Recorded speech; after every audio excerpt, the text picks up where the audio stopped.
Oh my God!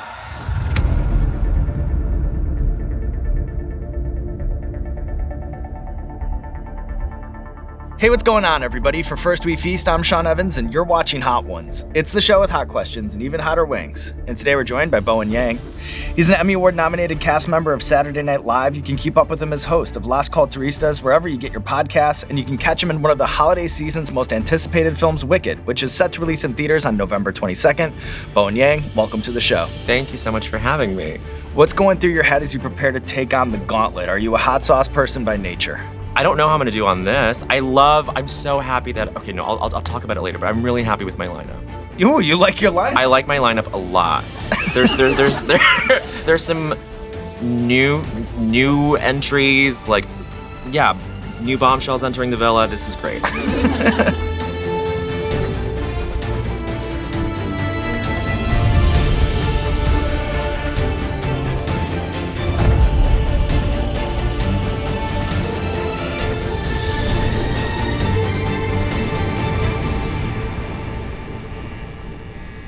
Great.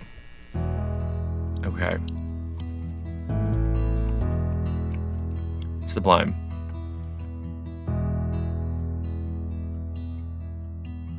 So good. So good. You know, I've heard you describe taking on this role as intimidating. Now that the hard part's over and you can just reflect, what stands out in your memory is your proudest day on set? Oh, that's a great question. I think this is a Hot Ones exclusive. I had a full-on panic attack during one of the scenes in Dancing Through Life because I learned the choreography in November, and then they were like, "You're not gonna shoot this until March and April, and we'll refresh it for you." And I was like, "Great." Wires got crossed, and it was the end of a shoot day, and I was sitting in my trailer all day, but we had 40 minutes left to shoot, and then they bring me onto set, and they're like, "Okay, we're doing that choreo you learned back in November." I was like, "What?" This is March, and I forgot all of it, but then I did as much as I could, and everyone on set was so supportive and encouraging. And I could have had the response of being like, "Oh no, this is unacceptable, we can't do this, we can't use this," but it ended up being this really wonderful moment of being buttressed by all these people. It was really beautiful. Ever since you guys have put Little Dicks in, I've been so happy. I've been so excited to try it. So this is a huge moment. Yeah, well, Okay, great. I hope it lives up to the hype. Because it's the ghost pepper and the pear. I love it. It's really good. This is so good. Right? So, not to be too self-referential, but now seems like as good a time as any to talk to someone from inside the machine on how something like the Beyoncé Hot Ones sketch ends up on Saturday Night Live. Do you have any insight into how something like that gets pitched and then shaped for the live show? It felt like the perfect sort of comedy math where it's like, oh, this person who is so composed and so, unflappable in her interviews, put her in the most flapping place, and it was so fun. I hope Mikey Day's impression of you is acceptable. No. I mean, if you get parodied on Saturday Night Live, that's a win. But then also the other thing that I think is funny is that someone from Saturday Night Live has to go and source a Sean Evans outfit. You know what I mean? Which I also think is funny. It is funny. Yeah, for any impression that we do on the show, the costume department and the hair departments print out. Hair is pretty easy. Hair's easy. You know. Hair's easy. Hair's gorgeous, by the way. They will put up a picture of you on the mirror in the quick change booth so that and it really is a fun, it's gorgeous to watch the departments come together and work backwards from the look, and they'll be like, okay, I guess we gotta get a tech hoodie and joggers, or the Sean Evans getup, and so, or a really nice flannel. And that's a really fun sort of puzzle solving that happens on the show all the time. I smell the smoke, I smell the onion. That's good. That's really good. And maybe not even as hot as the second one. I was gonna say, but I mean, I feel like you guys have really standardized and popularized, I don't know, people know what Scoville units are now. Yeah, and like, they should right. just put that on the label. Instead of spice level 3, like that doesn't mean anything. It's subjective, right? It's subjective. Heatometer, it's like, what? Huh? So the podcast, Las Culturistas, that you host with your friend Matt Rogers, it was described by Vulture as a two-headed snark routine. If you found yourself at a friend's Thanksgiving and a well-meaning aunt asked you to describe your podcast, how would you explain it? Look, I feel like we don't conduct the same Sean Evans level research that people deserve, but we're just there to tell them how amazing they are, which probably doesn't make for a great interview. I think we're part of the problem. Well, I'll say this. You guys have had guests that we've been chasing for years. What is your foundational advice, tips for interviewing someone like Mariah Carey? Oh my God, you think she would do this? Well, it's kind of like that Beyonce sketch. It's that Beyonce in my sketch. head, like that's what it is, you know? I find it amazing, by the way, that Maya Rudolph has only done this show in fictionalized settings. And in multiple different shows. And multiple different shows. Saturday Night Live And Loot. But then, does that preclude her from coming on as herself, since you guys have already sat across the table from each other in a way? Well, when I did Loot, Yeah. I was like, hey, here you are now doing fake Hot Ones for the Right. third time. When Loot comes on, you should come on the show, like that would be a nice full circle thing. And then she said to me, I'll never forget this. She goes, Sean, I'll sit down with you and talk about whatever. There is no way in fuck I'm ever eating those wings. That's what she said to me. You just did the Maya Rudolph vowel separation. I love it. Los Calientes and I are very familiar. I like this a lot. You guys are great with your PR boxes. You guys send great stuff out. I think you guys sent a bunch to SNL after Of Maya course, sketches. yeah, that's what we do. If you put us on a TV show, expect a shipment of hot sauces right to you. Studio execs take note. I think this is what Way you to do. do it. That's so good. There we go, hitting again. Mm-hmm. So Lorne Michaels has such massive mythology. Do you remember your first ever conversation with him? I do remember my first ever conversation with Lorne Michaels. I had screen tested in 2017. The final step in that process is that you have a one-on-one meeting with Lorne. And it was him and another producer, Eric Kenward, and the first thing out of my mouth was, I'm Canadian too, I grew up in Montreal, I grew up in Quebec. And immediately, it was A done. vibe killer? It was a vibe killer. Like, I didn't get the job because I had pandered to his Canadianness, and it was a disaster. And he was like, "Do you speak French?" And I was like, "I used to, but yeah, not anymore." And and the rest of that conversation was just him turning to the other producer and talking about how the French have great books. And Adie Bryant was the one who told me, you can be like friends with him now. Because I think Lorne at one point was hanging out with Adie and was like kind of chuckling about it and being like, I think Bowen sees me as like a mountain to climb. And I don't want him to think that anymore. And that kind of gave me the encouragement I needed to just go up to her, to go up to him and be like, oh, we can like relate to each other on like a human to human level, which I never thought would happen with him. I taste the apple. Mm-hmm. I taste the caraway. What's caraway? I have no idea. It's real I don't good. know, but I taste it too. Good. It really shines through on this one. Mm-hmm. The first kind of step up over here. But it's really good.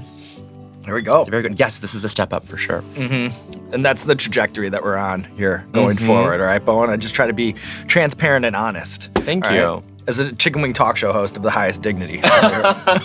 And you are. I do want you by the end of this to like draw out the line graph. If you can. I can. Is that okay? Is that For terribly you, Bowen, disrespectful? anything. Thank all you, right? Sean. What stands out in your memory is the goofiest but most practical improv warm-up or exercise. Like thinking back on performing with Danger Box at NYU Oh or my God. Spontaneous Combustion at Smoky Hill High School. Like, is there something that, like, as silly as it felt doing it has actually served you in your career as a performer? Oh wow. I'm getting some condensation.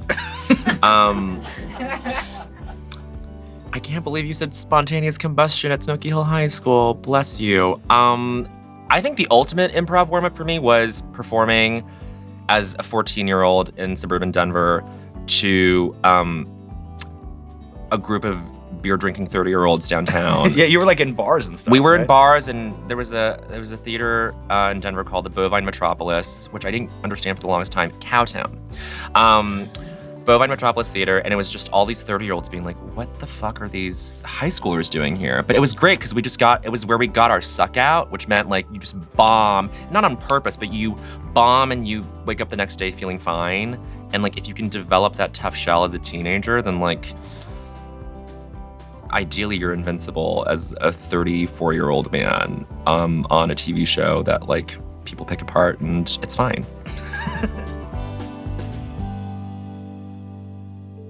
Scotch bonnet, a jerk. Another Canadian bottle. Represented heavily over here. Thank you. You're welcome. Now, this to me kind of autumnal, you know? Very autumnal. Mm-hmm. This is exquisite. it lands like a leaf. This is incredibly autumnal. You know, I've heard you say about Saturday Night Live that there's a distinction between the show and what people say about the show. Yeah. How would you unpack that? The general sort of like arc of the show is that like, oh, it was better in this era or this era or this era, and that kind of travels along with each sort of age demographic in a way that I think is really beautiful, because it just means that the sensibilities change in comedy. It means that, because Lorne Michaels says the audience is always right. It doesn't matter if he understands it or if like people internally understand. If the audience is laughing, that's all that matters. And if the audience in the room is laughing, that hopefully engenders something for the viewer at home. But I just want to tell people sometimes, like, guys, it's sketch comedy. It doesn't have to be life-changing. It just has to like make you chuckle. This is an idea that someone stayed up till 4 a.m. to write. Like, this will have the feel of something that was written during a gas leak. Like, it will feel crazy. So that's what I love about it. Ninja napalm. I love when cultures come together. Daggers, yeah. Mm-hmm. Not soft, not landing like a leaf. Not landing like a leaf. No. A Looney Tunes anvil. It's landing like that. Napalm, you know? Napalm. I mean, it's scorching, 5 stars. Again, Maxed out the heatometer, you know? maxed out the heatometer. It's Hello Darkness, my old friend. Mm-hmm. Yeah. Do you have an all-time favorite guest reaction to a sketch that you've pitched to them? Pitching Bowen straight to Sydney Sweeney was really fun. I just remember being like, we're gonna get an intimacy coordinator for this, and it's gonna be completely up to your comfort. And then she was like, Bowen, I'm on Euphoria. Like, it's not gonna be, it's not gonna be. Can handle thing. the network standards and practices. Exactly, Yeah. exactly. So that was really fun, and she was so game for it, and she was so wonderful. All right, Bowen, it is that time that you've been waiting for, maybe even dreading, right? Yeah, But we can't escape fate. we can't. This is Da Bomb Beyond Insanity. I don't need to warn you because you already know. I know.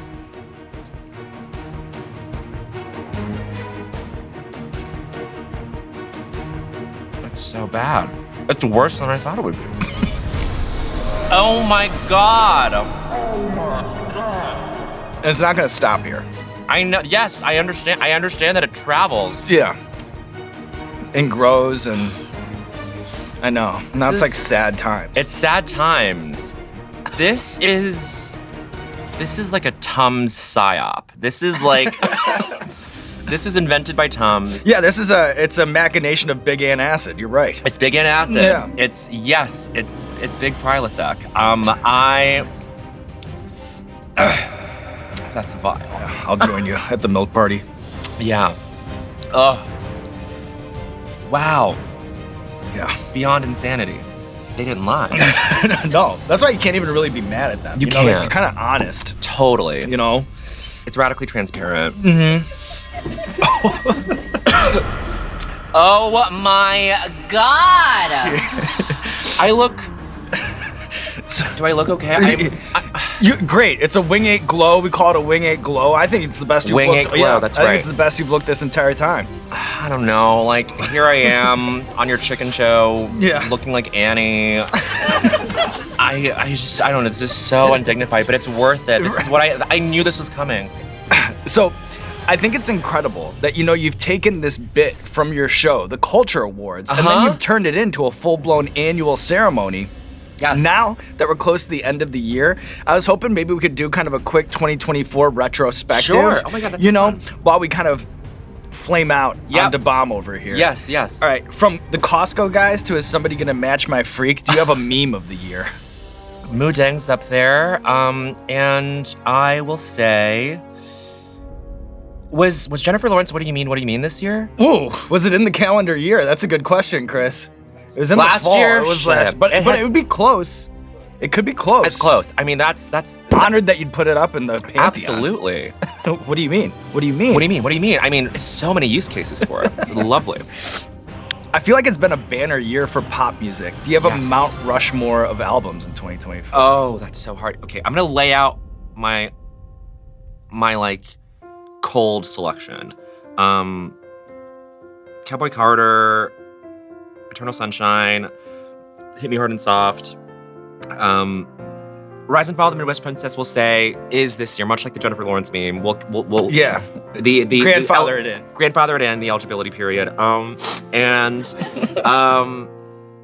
Beyonce, Cowboy Carter, I love. I just wish she did anything with it. I wish she did one TV performance or put out one visual. That's all. Came on Hot Ones or something. Came on Hot Ones.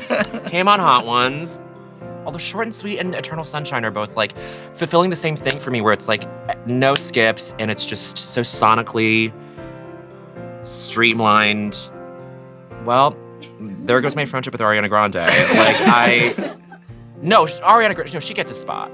She gets a spot, of course. No, I'm gonna swap her out with, oh my God, no! I'm gonna say she edges out Sabrina. I'm so sorry, Sabrina. I gotta go with Ari. That was, cause you know what? That's the only album that I've gotten to. Bowen, thank you for giving this question the thought that it really deserves, by the way. Are you gonna be able to cut any of this together? I think we just let this cook. Oh my God, let it cook. It's so long-winded, I'm so sorry. But wow, you asked me a very important question.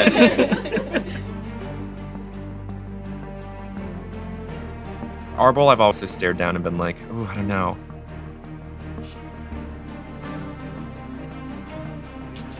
This one's a little deceptive. Because it also has like... Yeah, and it's not like the last one that's just like immediately like this. Right. This one has sort of like almost like a dry rub. A dry rub. Kind of hit to it. Yeah. And it kind of hits a little bit later, but once you have Da Bomb, I feel like it kind of makes everything a little bit easier. Totally. Not that this is a walk in the park. Of course. As a renowned arbiter of pop culture, what's your elevator pitch to those who've not seen or not binged the 430 episodes of Grey's Anatomy? Oh my gosh. My elevator pitch is, imagine the unluckiest people in the world all in one place. Like the last thing, I think the way Grey's Anatomy ends is an asteroid hits the hospital. Like everything has happened there. Like a lion was loose at one point. Like there's just every misfortune has befallen those poor doctors who are just trying to do their jobs. That's my elevator pitch. The theater of the absurd of Grey's Anatomy. If you reject hospital drama on its face, right, you should know at some point there's gonna be a lion running through this hospital. Absolutely. Well, I'm sold. Oh, good. Okay, are we at the end?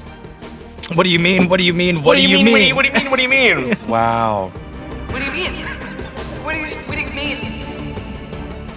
I will. I gotta open this properly. Here we go. This has been stellar. Oh, I love hearing that, especially at the end. Oh yeah. I feel like Sandra Bullock at the end of Gravity. Like I've my feet are firmly planted on land. I mean, I have yet to eat this, that's true. I was saying, okay. Getting a little ahead of ourselves. I know. But cheers, Bowen. Cheers.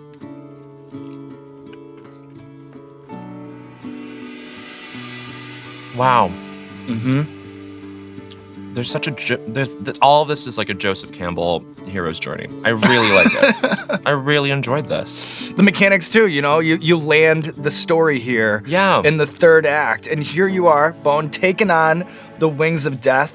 Some of them have come after you, but I want to give you a chance to exact some revenge. Okay. You know, you're a great white shark in the snark tank. So what I want to do here is just point to a sauce. Okay. And then you can give me your unfiltered take, the experience as you remember it, taking on these sauces. And we'll start with Da Bomb.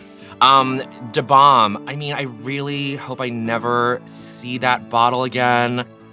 What a terrible, terrible abomination of chemistry and of God, what is it called? Organoleptic. Yeah, that's what I nonsense. was gonna say. Yeah, Organoleptic nonsense. Yeah, Yeah. that's exactly where my mind was going. What about Ninja Napalm? Ninja Napalm, really, really fun. I really hope there is a theme park ride inspired by it soon. I really quite enjoyed that. How about Apple Caraway? Apple Caraway, I would say romantic. Ariana Grande described one of her hot sauces as romantic, and I would say I would apply that same qualifier. And the Last Dab, the one that you just ate. Last Dab is a nice sort of final jump scare in a horror movie. Yeah.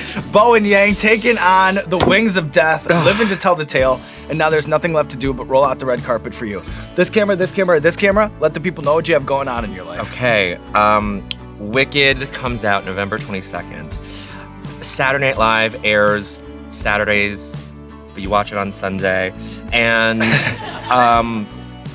what else? Gentry Chow versus the Underworld on Netflix, December 5th. And Las Culturistas every Wednesday on iHeartRadio. Wow! We did it! Ah! This is so cool! Thank you so much. I think the line graph is like, Yeah. boom, you know? So you come in at a baseline. Number 2, I think, can kind of scare you. Like, uh-oh, Sure, this is only the second. Yep. But then on 3, you're lulled back into a false sense of security. Because That's right. you're like, yeah, all right. Uh-huh. And I think it stays that way. Apple Caraway, we start to kick back up again. Sure. We change the trajectory. Scotch Bonnet and Jerk, another step up, but just a step. Ninja Napalm another. Ninja Napalm, I think, is 2 or 3 steps. Uh-huh. And then Da Bomb knocks us completely off of the axis. Completely. And then it's the denouement, and then it's... It doesn't just go like this. No. It lands a little bit. Beautifully constructed. Well done. So good. So good. Oh my God. Hot Ones fans, Sean Evans checking in to remind you, new season means new sauces. And if you'd like to live the experience of season 25, you can do it right now with the Hot Ones. What do we call this? With the brand new Hot Ones Season 25 10-pack. Heatness.com, heatness.com, that's heatness.com to get your hands on the Season 25 Hot Ones Hot Sauce Gauntlet. Get them while they're hot, and be careful around the eyes.